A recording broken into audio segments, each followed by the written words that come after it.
Welcome to Laura's Reading Nook. Today we're going to be reading one of my favorite books. It's called A Big Quiet House, a Yiddish folk tale from Eastern Europe.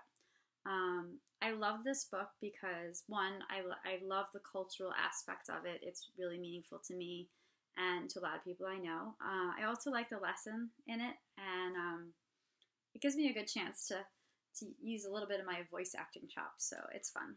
Plus, the illustrations are great. So this is A Big Quiet House, a Yiddish folktale from Eastern Europe, retold by Heather Forrest and illustrated by Susan Greenstein.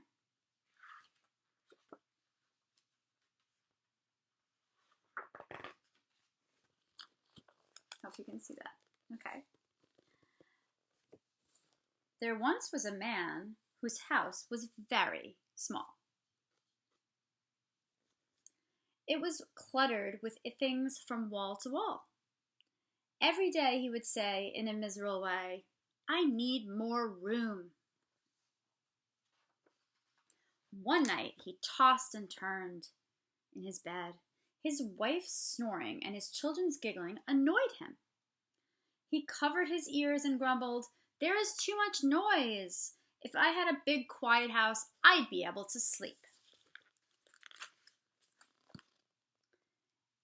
As he lay awake, the thought about the wise old woman who lived down the edge of the village came to him. Perhaps she can solve my problem, he thought.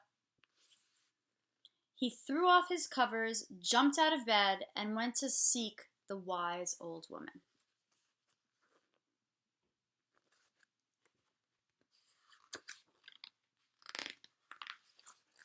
Sorry, guys. Still getting used to this. Okay. He knocked impatiently on her door. She slowly opened it and said, "It's the middle of the night. Why are you here?" "I can't sleep," he muttered. "My wife snores the whole night through. My children annoy me by giggling, too. What is a tired man to do? Can you possibly solve my problem? I need a big, quiet house." The old woman scratched her head. She considered a moment, and then she said, "Solve your problem? Yes, I can. But first I must think of a plan." Her face spread with a smile. "Go home and bring a big red chicken in the house with you," she suggested. "A chicken?" asked the man, a bit bewildered.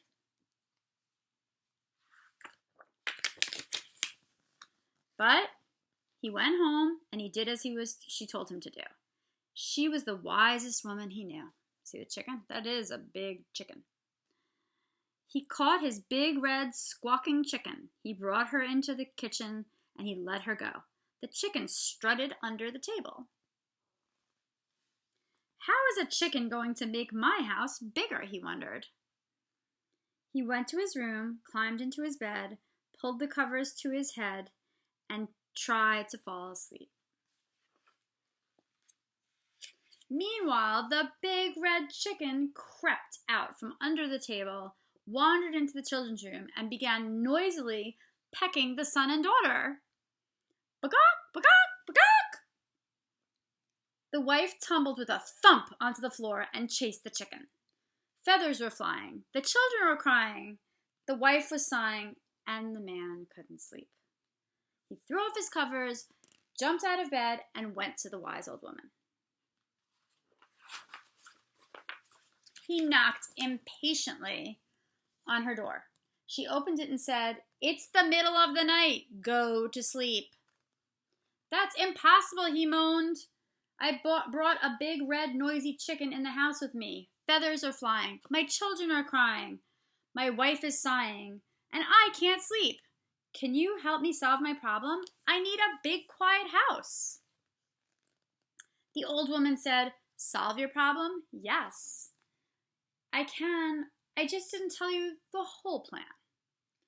She considered a moment and suggested, "Now go home and bring a goat, a horse, a cow, and a sheep into the house with you." "A goat, a horse, a cow, and a sheep into my house?" said the man. But he went home and did as she told him to do. She was the wisest woman he knew. He herded a goat, a horse, a cow, and a sheep into his house.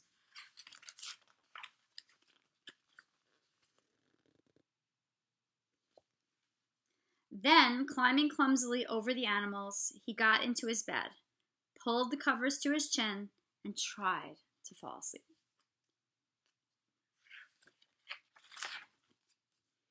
The sheep began to loudly sing, "Baa!" The goat chimed in with a lively, "Maa!" The cow joined in with a melodious, "Moo!" And the horse snorted and grandly sang too, "Neigh, neigh, neigh."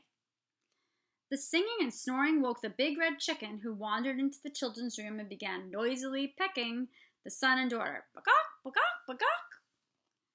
The wife tumbled with a thump onto the floor and chased the chicken.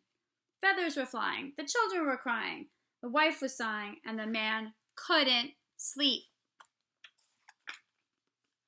He threw off his covers, jumped out of bed, climbed over the animals, and went to the wise old woman's house. He knocked on her door, and she opened it and yawned. "It's the middle of the night. You should be asleep." "That's impossible," the man shouted. "How can I sleep with a chicken, a goat, a horse, a cow, and a sheep? There is no more room to walk in my house. Animals are everywhere from wall to door. It is even noisier than before. Feathers are flying, my children are crying, my wife is sighing, and I can't sleep. You said you could solve my problem. I need a big, quiet house." The old woman replied, "Solve your problem? Yes, I can. I just didn't tell you all of the plan. Now put all of the animals back where they belong." "Good idea," exclaimed the man.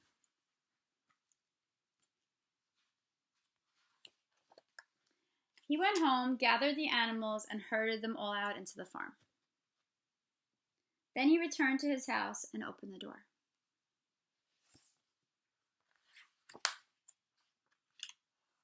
He climbed into his bed and pulled the covers up to his chin.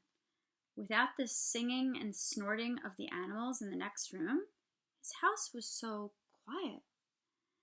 He could hear the gentle snoring of his dear wife beside him. He heard his children giggling, too.